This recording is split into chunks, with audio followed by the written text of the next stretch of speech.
Well, it's a brightly colored contest, if you could put it like that. It's red and yellow. I'm not sure that represents the moods of the two teams, though, because as we said yesterday in our little preview in our chat after the weekend's games, that it's almost getting to be a must-win situation for both these teams. Much more so for Chennai, perhaps, but Punjab suddenly realized they're in a position that if Chennai were to win today, they'd be level on points after having had a pretty decent start to the tournament. So much to look forward to. That's the clash tonight from the Wankhede Stadium, and this is the reason I just mentioned that. Chennai on 4, after having been blanked for the first few games.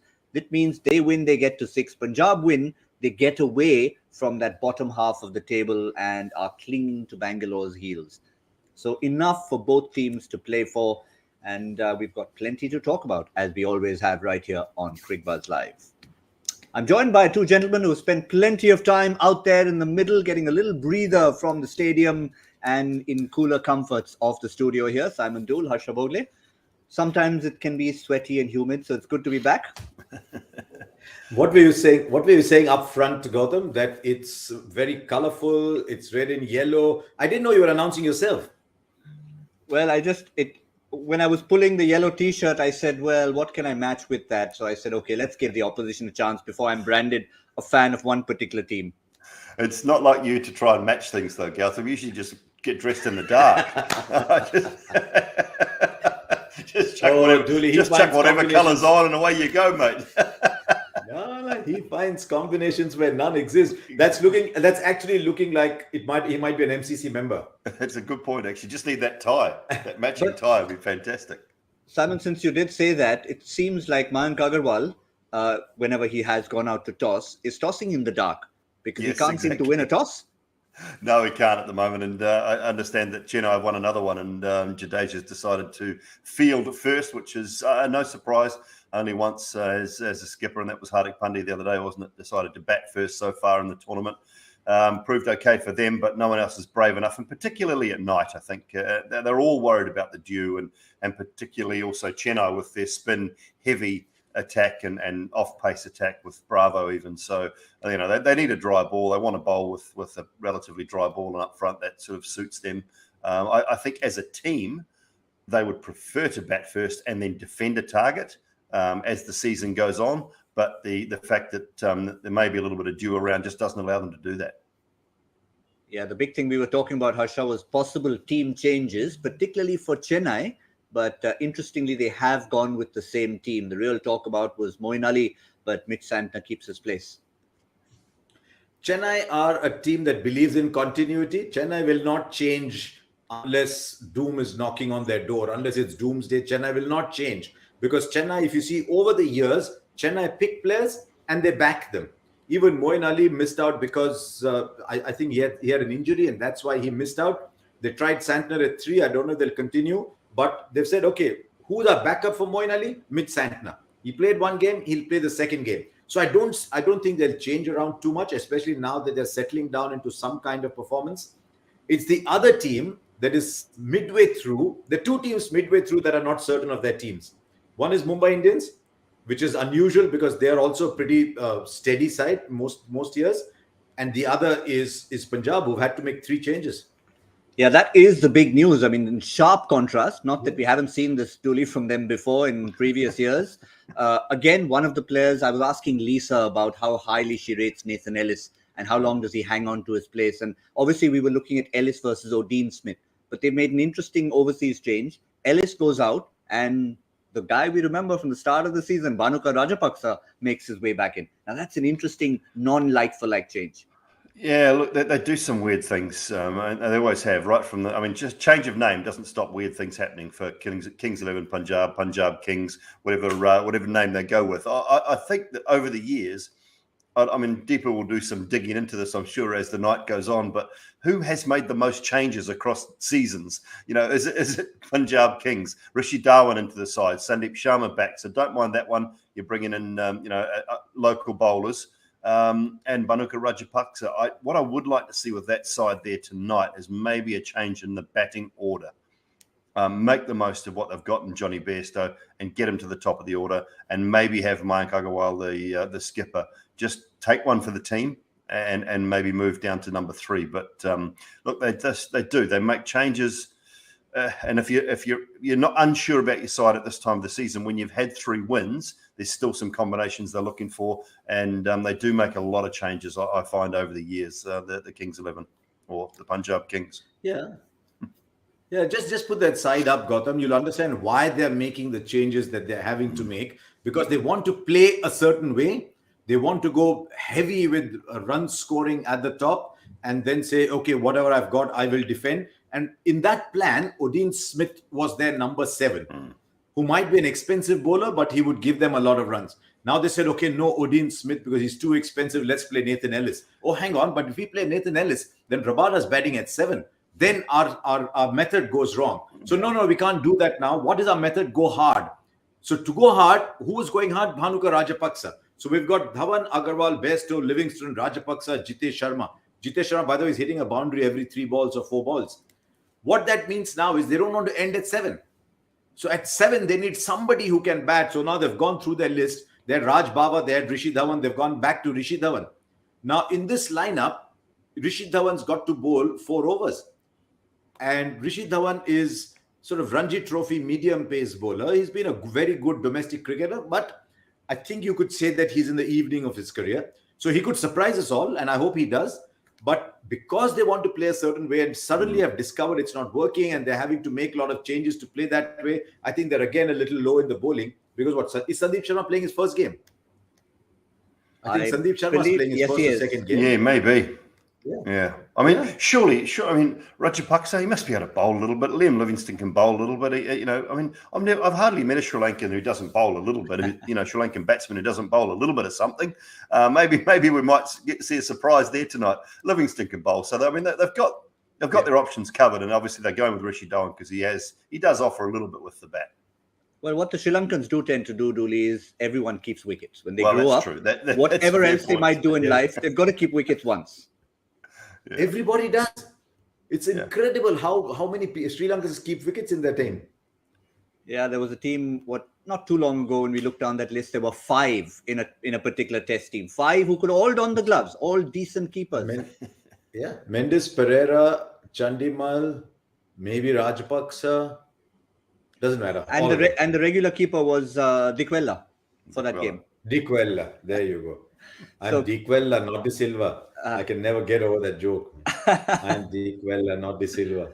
But the big news, the reason why, and we were probably feeling that Mitch Santner would retain his spot anyway, but they didn't really have an option. Moeen Ali's had an ankle injury. It's gone for a scan, and that has now been officially confirmed. So no option for Moeen Ali. Chris Jordan, the other Englishman on the side, is also, after that last game, not finding favour. But I think Mitch Santner, Dooley, did enough in that game. But I was telling Lisa just yesterday that he seems to always be on the sidelines, and every time he gets an opportunity, he has to grab it. Yeah, he has to. And look, it was a tough one from the other night. He had a mis-stumping, which you don't see very often from MS, and he had a drop catch from Jadeja. So 2 what you would normally consider bankers in that Chennai side, as far as the keeper and the captain in the field are concerned, both missed chances in Mitch Santner's first over. Now, he might find it a little more difficult if he takes the new ball tonight with Shikhar Dhawan, left-hander who doesn't mind playing the spin, loves to sweep the spin as well. So that'll be interesting to see how Santner goes tonight. But one thing I do know about Mitch Santner, he can do batsmen in the air, and he does it regularly. He's a very, very clever white ball bowler. He's good in the field. I think they'll stick with him at 3.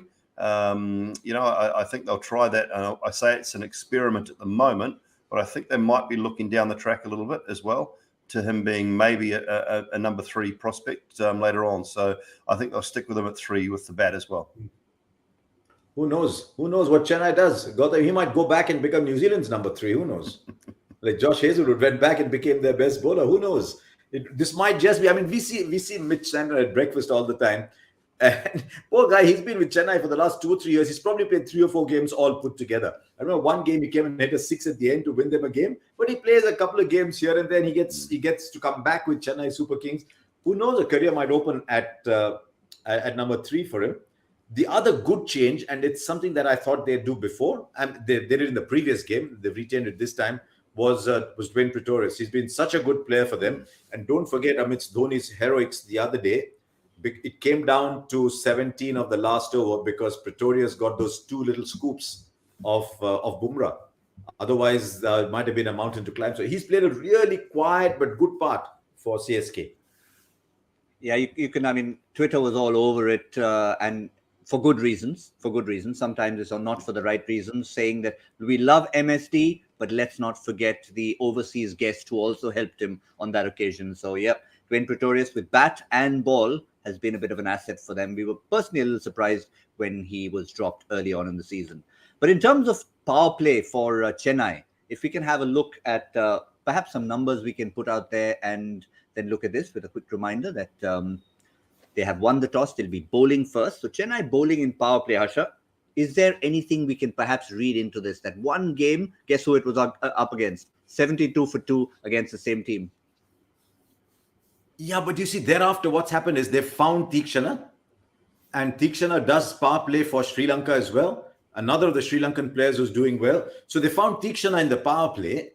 And that Mukesh Chaudhary, there's something about left-handers who are getting the ball to swing. We've seen Trent Bolt bowl some unplayable ones. We saw Marco Jansen the other day. Now Mukesh Chaudhary. The other day, Mohsin Khan bowled a couple of good overs. Maybe the left-handers are getting with their natural swing, maybe getting to swing a little bit more. So he's being used specifically like a Chahar. You're not a Chahar, you're a Chaudhary. Doesn't matter. But you do a Chahar, you bowl your 3 overs. And if he can give them 3 overs in the power play, 3 overs even for 20, if he picks up a wicket, that's fine. As it turns out, he's picking up more than just a wicket. But there's something about left-arm quicks in this tournament. So he's playing his part.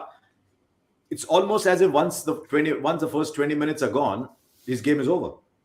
Yeah, you look at the 2 games they've won. His game is over. Yeah, the last 2 games they've won, they picked up 3 and 3, and the game before that they lost. They picked up 3 in the power play. So that's been their key, and that's what Deepak Chahar was continually doing for them, picking up wickets inside that power play. And the 2 games, coincidentally, that they've won, they've got 3 wickets inside the power play.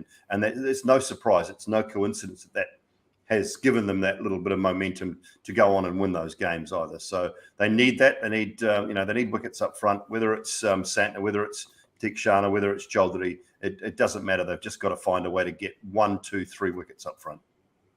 Yeah, just like you said, Harsha, Chahar or Chaudhary, I think Chennai are looking at a formula with not necessarily the same name. So it's swing and spin in the power play.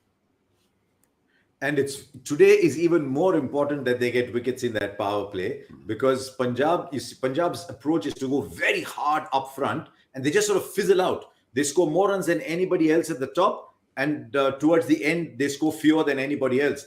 As it turns out, they score only a little bit more than Chennai on an average per game. But if you look at the breakup, they go very hard at the top. So if you can hit them at the top, then it's almost like you're taking away their core strength, because they don't have much firepower at the end. So if they can pick up 2 wickets in the power play today, then that will be grievous for Punjab Kings. And I think they rely too much on Livingston. When he comes off, they look good. Unless that Johnny Bairstow comes good. And Dooley's theory is that he goes back up to open the batting. Maybe it'll just free him up to open the batting. Because on this surface, the same surface that was used yesterday, with the new ball, the ball might come on a little bit. It starts to grip a little bit towards the end. So maybe Bairstow up at the front. The Indian batsman who can play better, maybe with the ball gripping, maybe down back. So I think Dooley's got a fair point over there. It's a strange little dilemma, Dooley. The other day we saw the first time Livingston actually got to come in during the power play. He took full advantage of it because they lost wickets which they didn't want to. But he took full advantage of the power play and then carried on to make a big one. Are they almost telling themselves that we'd love to take wickets in the power play, but is there a way for Livingston not to take advantage of field restrictions? Yeah, I don't think you can look at it from that point of view. I think you just have to worry about taking wickets and finding a way to keep them quiet at the back end again. Because they're playing one way and they've got sort of one strategy, I guess you would say, with Punjab. It is almost, just keep going, go hard, keep going. And because they play that way, if you pick those wickets up, even through the 4th, 5th, 6th, 7th over, they're still going to continue to try and go when the field goes out. So you don't look at it from one point of view and say, let's not have Livingston in there early. Let's not try and get too many wickets because he might come in and hurt us. The more wickets you get, the more they're going to be under pressure, and the worse they will be at the back end if you keep taking wickets. Trust me, Dooley, that was a completely dumb question on my part, but I was just thinking of it, that when you got what I just remember what he did in that power play and thinking to myself, was there a way to keep him away just for another 2 overs? Because he had actually not done well the previous game. So yeah, but as Harsha said, a lot of reliance on Liam Livingstone. So let him come whenever he wants to, but just find a way to get him out. That could be one way of doing things. But the other thing is, yes, Harsha. Yeah, where do you play Rajapaksa? If you look down the Punjab side, where do you play Rajapaksa? Where's he scored his runs? He scored all his runs at 3. So do you want to play Rajapaksa at 3? And you then where does that leave Mayank Agarwal? If you open with Johnny Bairstow, or if you do retain this batting order, do you want Rajapaksa to play the slogger in the middle overs where they're struggling a little bit, middle to back end? So they've got all these guys, everyone, Shikhar opener, Mayank opener, Johnny Bairstow opener, Liam Livingston, why does it Liam Livingston bats at the top, Bhanuka Rajapaksa bats at the top. Yeah. So they've got these 5 top order batsmen in there. So they've got to figure out who bats where, or do they just tell Rajapaksa, listen, you've got this number now, make the most of it. Because he bats one way. I mean, the other day he made 13, 7, 8 balls or something like that, and that's it. That's our word for the day. Living Livingston. Living Livingston. Yeah, that's it. You're stuck with that. I get the feeling Rajapaksa's better off at the top of the order, making the most of that power play. But I get the feeling that most players who have batted at 1, 2, or 3 want to do that. You talked about, you tell me, does Mayank Agarwal play the spin really well? Is he a good player of spin? Yes. I think he is. I think he uses his feet quite well. So, maybe he's the guy that says, well, look, I'm going to take the captain's role here. I'm going to drop myself to 5. I'm going to play through the middle order and see if I can play that role and free myself up a little bit as well. And we'll use Bairstow at the top with Shikhar. We'll use Rajapaksa at 3 and Livingston at 4, and we'll say, we're going to hit you hard, and we will hurt some teams if those boys come off. Yeah, he has been. 230 was his strike rate batting at number 3. But the other thing we always associate with Punjab is streaks, be it winning streaks or losing streaks. And it's not something that's new to them. We've seen it in the past, 5, 6 in a row, one way. And then I think one season it was Chris Gayle who came in there. There you see it, 2020. Position Punjab at halfway stage and look at the streaks over there, Harsha. I think that's something they'll need to quickly have a look at and not repeat. They started off this year as the team everyone wanted to watch, saying, okay, this is this brave new way. They're playing like Punjab, the Kings 11 played in 2014. That they're just going to go boom, boom, boom. That year was Bailey, Maxwell, all these guys. But it's just running out of steam a little bit. They scraped that win. The wins they've scraped have been courtesy Livingston. So they've scraped that. And now I just wonder if within themselves, they're now starting to doubt that approach. And whether at some point they'll say, oh, hang on, but Odean Smith at 7 not a bad idea. He would come in and tong 20 of 8 balls or whatever. So I think they're a slightly confused side, which is something that has characterized them in the past. The amount of changes they keep making all the time because they're a little uncertain of what they do. So I thought today was the opportunity. This year was the opportunity to say, right, we are going to play this way, come what may. So if it comes off today, it's great. But I think they're struggling with their approach. Yeah, and what Livingston was this season, Dooley, I think we had a brief little fling from Chris Gayle early on. He had been left out for a few games. He walked in 2020, made an impact in game 1. I think the next 5 they won in a row, and Gayle was responsible for pretty much all of the victories. Yeah, absolutely. And that's the key. What you don't want is you don't want to be heavily reliant on one player and one player only.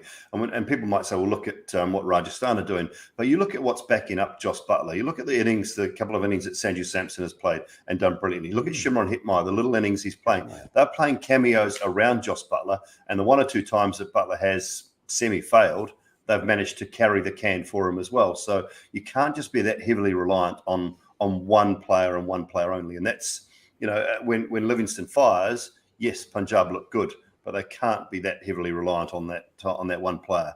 That becomes a bit of an issue. He's 12th on the list.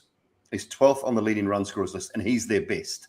So that just shows you where their batting has been, and that's courtesy of 3 or 2 really good innings and a couple of reasonable ones. And Rahul Chahar with 10 wickets is 10th on the list. So they have, they've got one bowler just inside the top 10.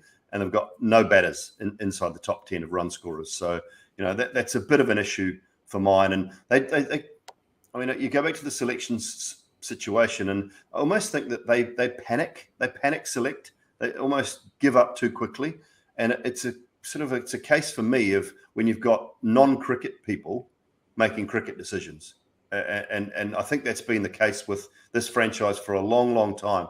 You just cannot have people who don't know cricket making cricket decisions, and it's been their problem, because as soon as they had a loss, they panic and they make selections that just shouldn't be made.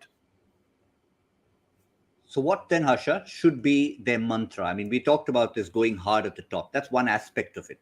Yesterday, we had an example of, it was probably an exception, where KL Rahul was a lone ranger for Lucknow. Nobody else contributed, but it was that particular game. It wasn't their way.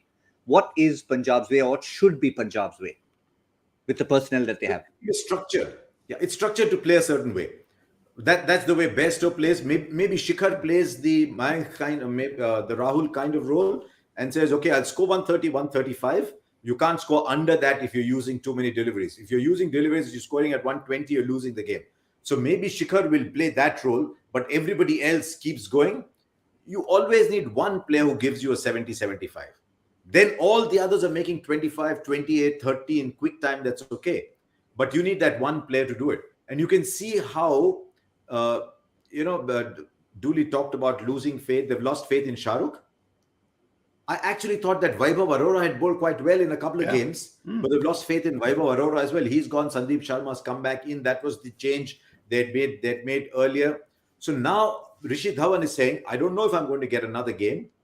So I have to do well in this game. Sandeep Sharma's in, out. He's thinking, if I don't do well, maybe Vaibhav Arora comes back. So I hope they do well. Honestly, I hope we get a good game. But they keep making these changes about. But because they started the tournament well, I'm just looking at trying to find the points table. Look what happens if Punjab win today. If they win today, they get up to 8. They go above Delhi. With having played an extra game. Yeah, there you go. If Punjab win today, they're on 8 points, which puts them just under Bangalore with the same number of games, but ahead of Kolkata. You see, so they've got an upside if they do well, and we're talking about someone who's below them on the points table. So I don't know. The Punjab fans looking at this and saying, "Why are these guys writing us off?" Because we're relying on what's happened in the past. Yeah. And also because of the bright start they had to the tournament, the fact that Dooley mentioned, Livingston's the much talked about player, but guess where he is in the list of run scorers. So I think you need to look at each stat and look what's behind the statistics. But there's one man who doesn't worry about statistics. He could play 4 dot balls, yet have the match in his control. There could only be one name associated with that. He's still around. He's very much around. He's ageless. He's the one and only MSD.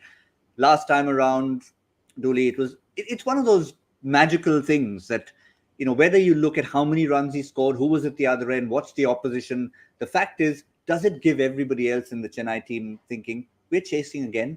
Doesn't matter what we're chasing. He's sitting there. He can do it if we need him to. Yeah, I mean, I think those games for MS are probably a lot less likely to happen nowadays than they were 3 years ago. I think 2 or 3 years ago, you could say, look, he could do that 3 or 4 times, 5 times a season for you. And now I think he'll do it 1 or 2 times in a season, because it's just not quite the same as he once was. But he does size up the situation. And I think that's the key. You look at those numbers there, 50 off 38 against Kolkata, loss. Lucknow was batting first, 16 off 6. So that was batting first, not chasing. Punjab, very slow. That was a loss. And then the loss against Hyderabad. They beat Bangalore, obviously, and then he was brilliant in that Mumbai chase. Now, he will be able to do that every now and then, but he sums up who's at the other end. So it's hard to say, or hard to not concentrate on who is at the other end. His record against the Nudcut is just phenomenal.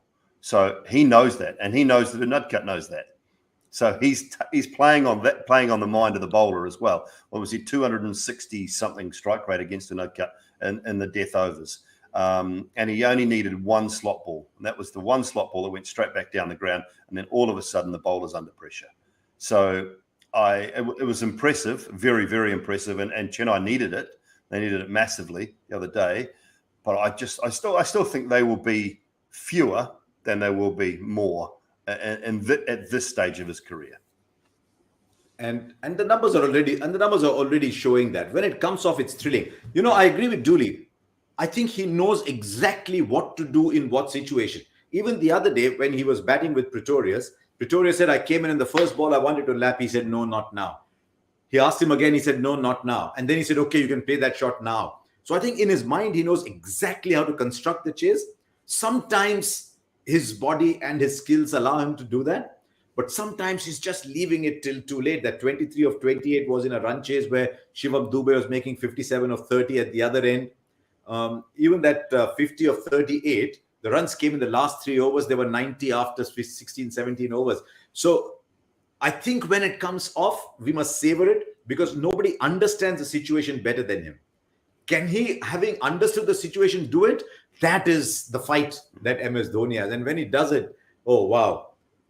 I mean, that day, the moment, it was 16 of 4. The moment he hit Unadkat for 6, I was watching that game. I was at the ground. I said, game's over. Because exactly as Dooley said, maybe Unadkat would lose it. And Dhoni knows that Unadkat would lose it. So I'm winning now. Yeah. So he's very, very good at assessing situations. When his batting will allow him to translate that situation, is thrilling. So are we all, gentlemen, in conclusion, using words like savor out of a little bit of sentimentality because we don't know how long it's going to last? Absolutely. And that's a great thing. I mean, what you don't want to see is you never ever want to see greats struggle. And he is a true great. And I didn't like seeing him struggle at times last year. It was hard to watch. And it's hard to watch when he's not pulling the trigger and not hitting the ball off the square and mistiming it. It is hard to watch. It's hard to watch Virat struggle at the moment. I don't like it because you want to remember your great players as great players.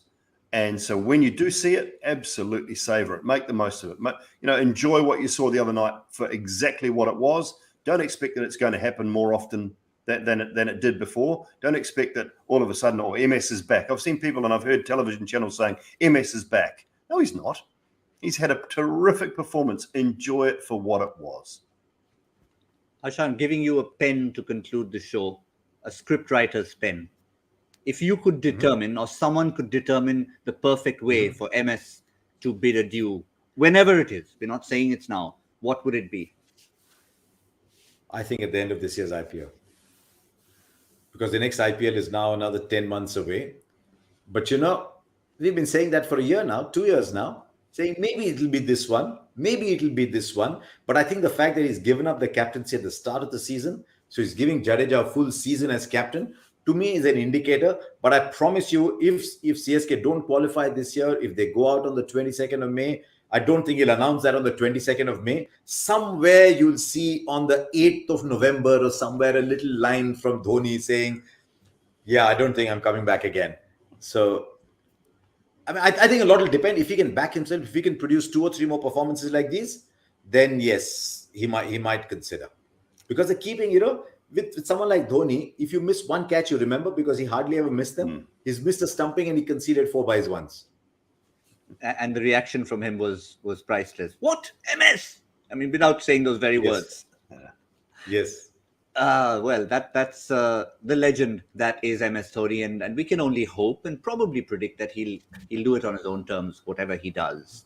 Also on his own terms, very much, always, sometimes easy, sometimes difficult, is Joy Bhattacharya and his quiz questions. What's it going to be? What's the level going to be like today as we get into a new week? Here we go. This cricketer's last wicket was Tunis de Bruyne. Tunis? Yeah. Tunis, I think. Tunis de Bruyne of the Tartans in March 2022. Sorry, I get back. Who was the last player his twin brother dismissed? Cricketer's last wicket was De Bruyne of the Titans in March 2022. Who was the last player his twin brother dismissed? Yes, I know where we're going. I'm not saying a thing. I'll tell you after the show. All of you, hashtag Cricbuzz Live. Get your answers back as quickly as possible. For a change, I think I've got it. I could be completely wrong, but something just hit inside me. But yeah, if something hits inside you and you're saying, I want more, there's one place to do it. Keep watching our shows right here, but also subscribe to Cricbuzz Plus. So much fun, so much more. Match Party on the weekend comes up on Sundays. We've got retro reels, articles, interviews. and much, much more. But for now, quickly, gentlemen, because the match has already begun, prediction time. Punjab batting first, probably what they wouldn't mind doing. Simon Doull, how many runs are you giving them? After last night's game, I'm going to say 161. 161, a very Chennai type of chase. Harsha? I was going about there. Punjab come good a little bit, batting first. Mumbai couldn't chase down. I'll go little 168.